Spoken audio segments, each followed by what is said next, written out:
So guys, ఈరోజు మనము ఒక ఇంపార్టెంట్ పాయింట్ గురించి మాట్లాడుకుందాం. రీసెంట్గా జోహో న్యూ ఆఫీస్ అయితే మనకి ఇక్కడ హైదరాబాద్లో ఓపెన్ చేశారు. జోహో అనేది సిఆర్ఎం రిలేటెడ్ కంపెనీ, అది and Indian based company.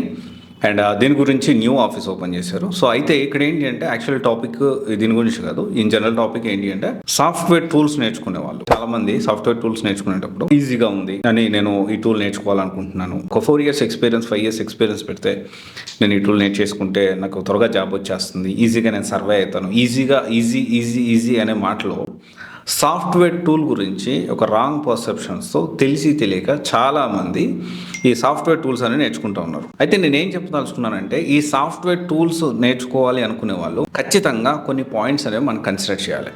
And ఇక్కడ ఏంటి అంటే ఫ్యూచర్ ఎలా ఉంది అండ్ ఏ ఇంపాక్ట్ ఎలా ఉంది, దాంతోపాటు ఈ టూల్ కాకపోతే ఆల్టర్నేటివ్ సిమిలర్గా ఉండే టూల్స్ ఏవేంటివి, వేటి మీద మనం ఫోకస్ చేయొచ్చు, అండ్ ఈ టూల్కి మార్కెట్ షేర్ ఎంత ఉంది, దీంతోపాటు వేరే వాటికి మార్కెట్ షేర్ ఎంత ఉంది, అండ్ దీంతోపాటు ఏ కంపెనీస్ ఈ టూల్స్ వాడుతున్నాయి, అండ్ దీనివల్ల కంపెనీస్కి ఏ విధంగా హెల్ప్ అవుతుంది. సో దట్ ఏంటి అంటే ఒక అంచనాకు రావడానికి అవకాశం ఉంటుంది. అండ్ నెక్స్ట్ ఫ్యూచర్లో, నెక్స్ట్ కమింగ్ డేస్లో, నెక్స్ట్ 5 yearsలో, నెక్స్ట్ 4 yearsలో మనం ఒకవేళ ఈ టూల్ లేకపోతే ఆల్టర్నేటివ్ ఏంటి అండ్ ప్యాకేజెస్ ఎలా ఉంటాయి, ఇవన్నీ కూడా మనం ఆలోచించి నిర్ణయం తీసుకోవాలి. అండ్ చాలా సింపుల్గా ఏంటి అంటే చాలా మంది ఇప్పుడు రీసెంట్గా MS Dynamics 365 గురించి నేను మాట్లాడాను. అండ్ చాలా మంది అన్న నేను కోడింగ్ తక్కువ కాబట్టి మీరు చెప్పినట్టు Dynamics 365 నేను నేర్చేసుకుంటాను, దాని సైడ్ నేను వెళ్తాను, 2 years ఎక్స్పీరియన్స్ వాళ్ళు కాల్చున్నాయి కాబట్టి నేను వెళ్తాను. సో ఇట్లా ఆలోచించొద్దు.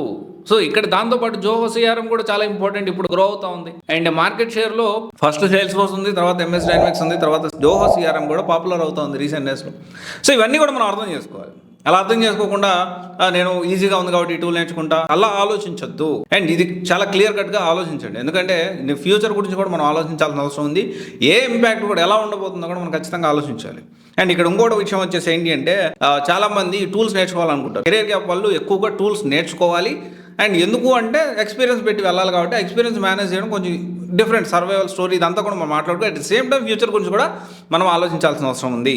అండ్ ఇక్కడ ఏంటి అంటే మీ స్టడీ బ్యాక్గ్రౌండ్ ఏంటి, మీకు ఎన్ని ఇయర్స్ కెరియర్ గ్యాప్ వచ్చింది, అండ్ మీరు ఏ సాఫ్ట్వేర్ టూల్ నేర్చుకోవాలనుకుంటున్నారో మీరు కమెంట్ చేయండి. నేను ఖచ్చితంగా దీని గురించి ఇన్ డీటెయిల్గా డెప్త్గా దాన్ని మళ్ళీ నేను షార్ట్ వీడియోస్ రూపంలో మన ఛానల్లో మన ఇన్స్టాలో అప్లోడ్ చేస్తూ ఉంటాను. సో ఖచ్చితంగా అంటే ఒక వారం ఆలస్యం అవ్వచ్చు, ఒక 10 రోజులు ఆలస్యం అవ్వచ్చు, ఒక 20 రోజులు ఆలస్యం అవ్వచ్చు, కన్స్ట్రక్టివ్ వేలో అడిగిన ప్రతి డౌట్కి నేను క్లారిఫికేషన్ ఇస్తూ షార్ట్ వీడియోస్ 200% చేస్తాను. అండ్ ఇదైతే గుర్తుపెట్టుకోండి. అండ్ ఇప్పుడు మీరు బేసికల్లీ ఏ టూల్ నేర్చుకోవాలనుకున్నారో చెప్పండి, దాన్ని బట్టి ఎక్కువగా ఏ టూల్ గురించి స్టూడెంట్స్ అడుగుతున్నారు దాన్ని బేస్ చేసుకొని నేను నెక్స్ట్ వీడియో అనేది ఈ టూల్ సాఫ్ట్వేర్ టూల్స్ ఫ్యూచర్ ఎలా ఉంటుంది, సిమిలర్గా మార్కెట్లో ఏమేమి ఉన్నాయి, వారి మార్కెట్ షేర్ ఎంత ఉంది, అండ్ అది ఏ ఇంపాక్ట్ అవుతుందా అవ్వదా, అండ్ దీనికి ప్యాకేజెస్ ఎలా ఉంటాయి, ఇవన్నీ కూడా మనం ఇన్ డీటెయిల్గా డిస్కస్ చేసుకుందాము. అండ్ ఇది ఒకసారి ఆలోచించండి. సాఫ్ట్వేర్ టూల్ జనరల్గా ఏంటి అంటే కెరీర్ గ్యాప్ వాళ్ళకి ఎక్కువ ప్రిఫరెన్స్ ఇస్తారు, ఇవ్వాలి కూడా, ఇదైతే రియాలిటీ. ఒకసారి చూడండి. Thank you. This is Raj signing off.